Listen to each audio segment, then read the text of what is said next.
Hi everyone, my name is Callista, and today we'll be talking about the importance of having a community. And not just any community, but a community rooted in Christ. Because once the Lord is our foundation, and as long as the Lord is our foundation, we cannot be shaken. Even if there is a whirlwind of temptation or trials that come, we know that we are held firm because the Lord is our rock. I feel that it's very easy for us to feel lonely in this day and age, especially, Valentine's Day just happened. It's very easy to feel lonely. And everybody wants that person. And I feel like before you find your person, you need to be comfortable with yourself. You can't expect to always rely on people. We need to find peace with ourselves. We need to realize that we don't need other people to live. We don't need to rely on them.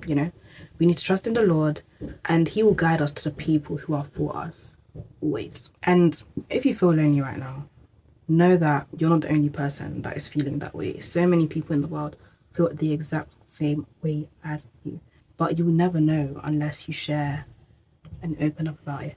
I'm not saying go and talk to people and tell them, oh yeah, I feel lonely. No, don't do that.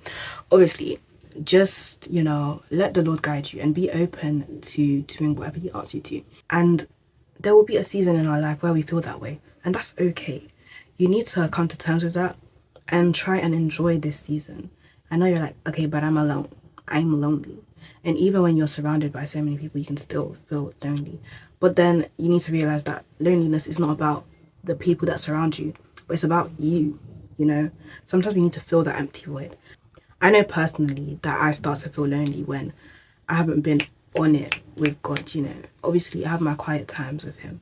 But when I miss those quiet times, or I don't read my Bible as much, or I start falling off, that's when I start to feel lonely inside, because it's more of a you thing. Loneliness is more of a you thing.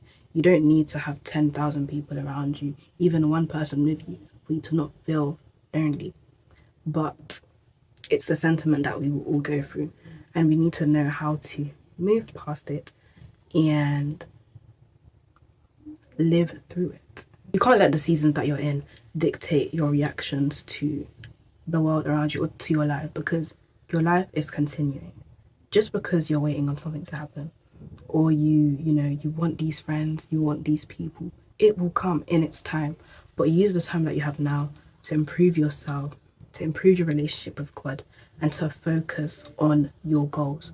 For me, my goals are my academics and keeping my relationship with God on top, because it's so easy to fall off with both of these things. And as you begin to focus on what is most important in your life, you'll see that people start coming to you. The Lord will put people on your path that are so similar to you. You would have never ever been able to do that. So just focus on your priorities at the moment and write down your priorities. Know what your priorities are so that you're not working towards an endless goal. But make sure you know what they are. Work towards those priorities and let the Lord guide you. 1 John chapter 4 verse 7 to 8 says, "But beloved, let us love one another, because love is of God. Everyone who loves is begotten by God and knows God. Whoever is without love does not know God, for God is love." And this is just a reminder to love everyone.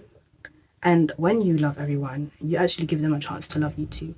I feel that it's so easy to sometimes, lock yourself off and like make it really hard for people to open up to you or to come to you or to love you, because maybe you've been hurt in the past or you don't feel comfortable around people. But opening yourself up and loving them, just show people that, you can also be loved, because you can't expect yourself to be treated in a way that you aren't treating other people.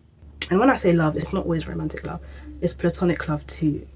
I don't know, maybe a way in which you show love to your friends is by listening to them when they talk to you. Maybe it's by giving them advice. Maybe it's by answering their phone calls. I don't know, anything.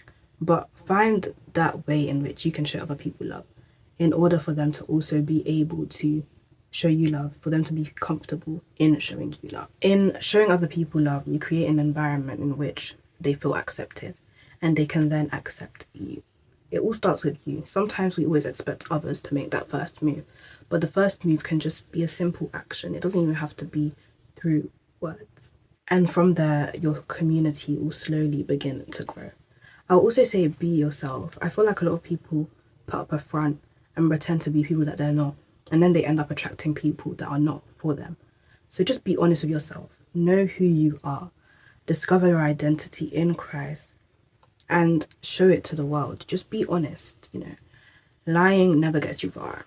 So be true to yourself and people gravitate towards you anyways because honesty is just it's so beautiful. Even when you know you're in the wrong, be honest because it's only then that you can improve. When you've noticed that you've done something wrong, then you can improve. So honesty is always the best policy. A good community must be a support system, somewhere you can go for peace of mind, somewhere in which you know that you won't be judged, somewhere where you feel that you can be your freest self.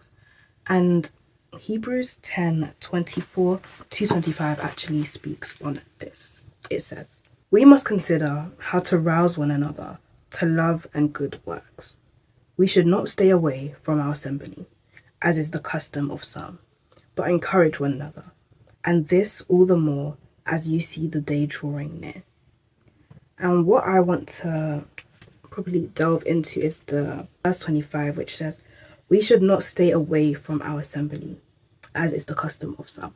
And I think staying away from your assembly is not just about not showing up for the people. In fact, it is about not showing up for the people. But you can't just expect your cup to be poured into all the time. You need to be able to pour into other people's cups. But you can't pour into other people's cups unless your cup is full. And how are you filling that cup? You are spending time with the Lord. You are growing yourself. You are improving yourself. You are relying on Him. You are letting Him guide you. And that is how you can properly be present in a friendship, present in a relationship, present in a community, Because you can only have a community when everybody is working together. End to end, I think it's important to actually know what kind of community you want to join. And how would you know that? By looking within yourself. Again, what are your strengths? What are your weaknesses? What do you want to improve? What is a hobby that you've started lately? What do you want to discuss? What are your interests? All these questions are things you should ask yourself in order to know the kind of communities you want to be in. And it's important to remember that all the communities in which you are in should be God-centered. And I know you're probably thinking, okay, but what does playing my guitar have to do with being God-centered? Or maybe you're playing gospel music. Maybe the people that are in this community are also Christians. It's important to be equally yoked with all those that we surround ourselves with so that you can't be dragged down into sin by their ideologies or, drift away from the Lord because you're not surrounded by Him. You want your whole life to be influenced by the Lord and, make sure that all these communities are God-centered. From personal experience, I know that it's important to know the nature of the people in your community. Even if your community is God-centered, there will be a few people who are not of the Lord or not rooted in Christ, but you shouldn't let that cause you to drift away or cause you to leave that community. You shouldn't let that stop you from expressing yourself in that community. I personally joined the gospel choir in year 9 at my school, and it helped me build my confidence, took me out of my comfort zone, had me meeting people that I wouldn't have met otherwise, had me speaking to people that I wouldn't have known otherwise.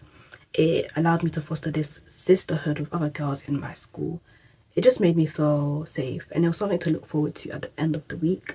I'm still in the gospel choir, and I'm very grateful to the Lord that we have that in our school. I think it's very important to be able to, wind down and just relax with people that have the same ideas as you or the same goals as you or want the same things as you or like the same things as you. It's good to have that. And remember that it may not be easy, like your walk with building communities that are long lasting. It won't be easy. God may remove quantity to add quality to your friendships, to your relationships, to your communities, and that's okay. It's okay to be able to let go of some people because you outgrow some people. Some people are only in your life for a season, and that is okay. You need to trust the Lord and know that whatever He has planned is exactly what you need. You don't need to make any extra efforts, especially when you know that you are walking in the way He wants you to. I also want to touch on the fact that it's okay to come out of your comfort zone. Like, do things that you have never done before. Try new things out. Be creative. Don't stay in your box. Oh, yes, I like to do piano, so I'm going to, you know, play with other pianists. Maybe join an orchestra. Just get yourself out of your comfort zone. Even if it's like, oh, let me try like this art group or this poetry group. And you're probably like, where am I gonna find all these communities? Maybe start with the clubs that are at your school. And as you grow, like, just sign up for things.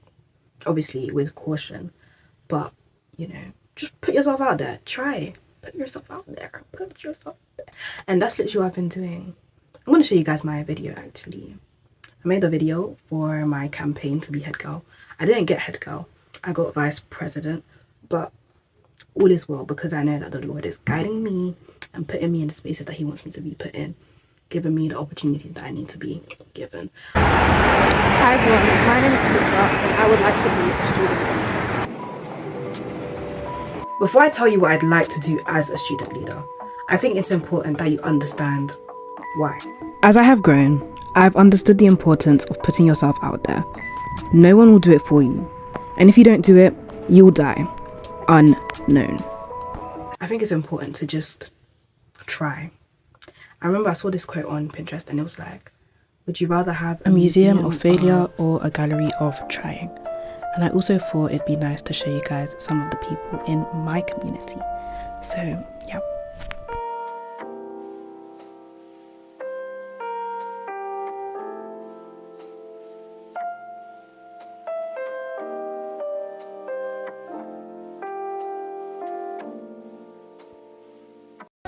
Christ with the best of your